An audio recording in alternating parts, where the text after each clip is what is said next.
वेगळंच आहे ना? हो, म्हणजे मी सुद्धा असा दिवा कधीच बघितला नाही अगं.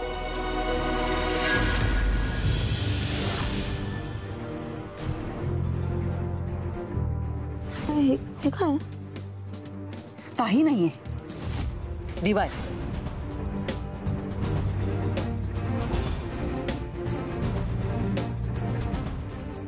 अरे हा दिवा तर मंजिरी मॅडम कडे होता, मग ह्या मीराकडे कसा आला? मीरा, माया असं काहीतरी करतेय ज्याची आपल्याला कल्पना सुद्धा नाही. पण तिचा आणि आजीचा काय संबंध असेल ग?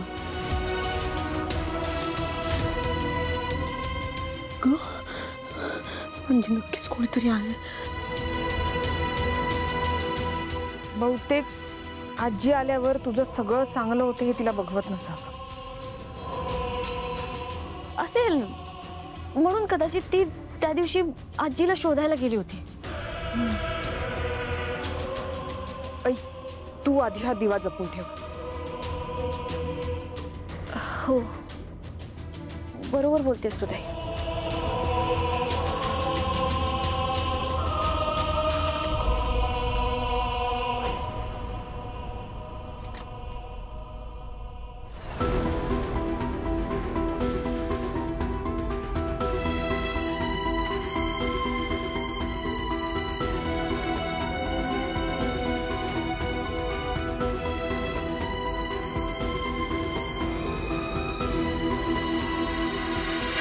महागौरी, तू त्या मीराला पाठवून आज त्या म्हातारीला वाचवलंस, पण यापुढे तू त्या दोघींनाही वाचू शकणार नाहीस.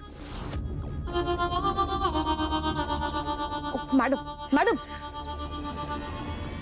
माया, मला आत्ता काही विचारू नकोस. अहो, मला विचारायचं नाहीये, मी सांगायला आले तुम्हाला. बोल, पण हळू बोल. ठीक आहे, हळू बोलते. मॅडम, तुमच्याकडे जो दिवा होता तो सेम दिवा मी मीराकडे पाहिला. तिच्याकडे कसा आला? प्रश्न विचारू नकोस. सॉरी, पण मला तुम्हाला एक गोष्ट कन्फर्म सांगायची आहे. मी म्हणत होते ना, मीरा कोणाशी तरी बोलते.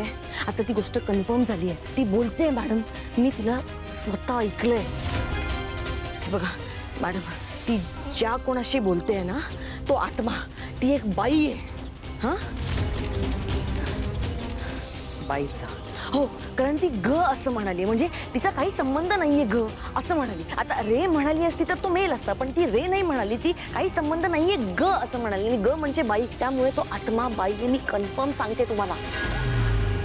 माया, तू हे सगळं माझ्यापाशी बोललीस ते ठीक आहे, इतर कोणाला बोलू नकोस, नाहीतर तुला वेडी ठरवून खोली बंद करतील आणि तेच मीराला हवंय, कारण त्यातच तिचा फायदा आहे, कळलं? हो मॅडम, मॅडम मॅडम, अहो अहो मॅडम, माझं ऐकून तरी घ्या, माझ्यावर विश्वास ठेवा मॅडम.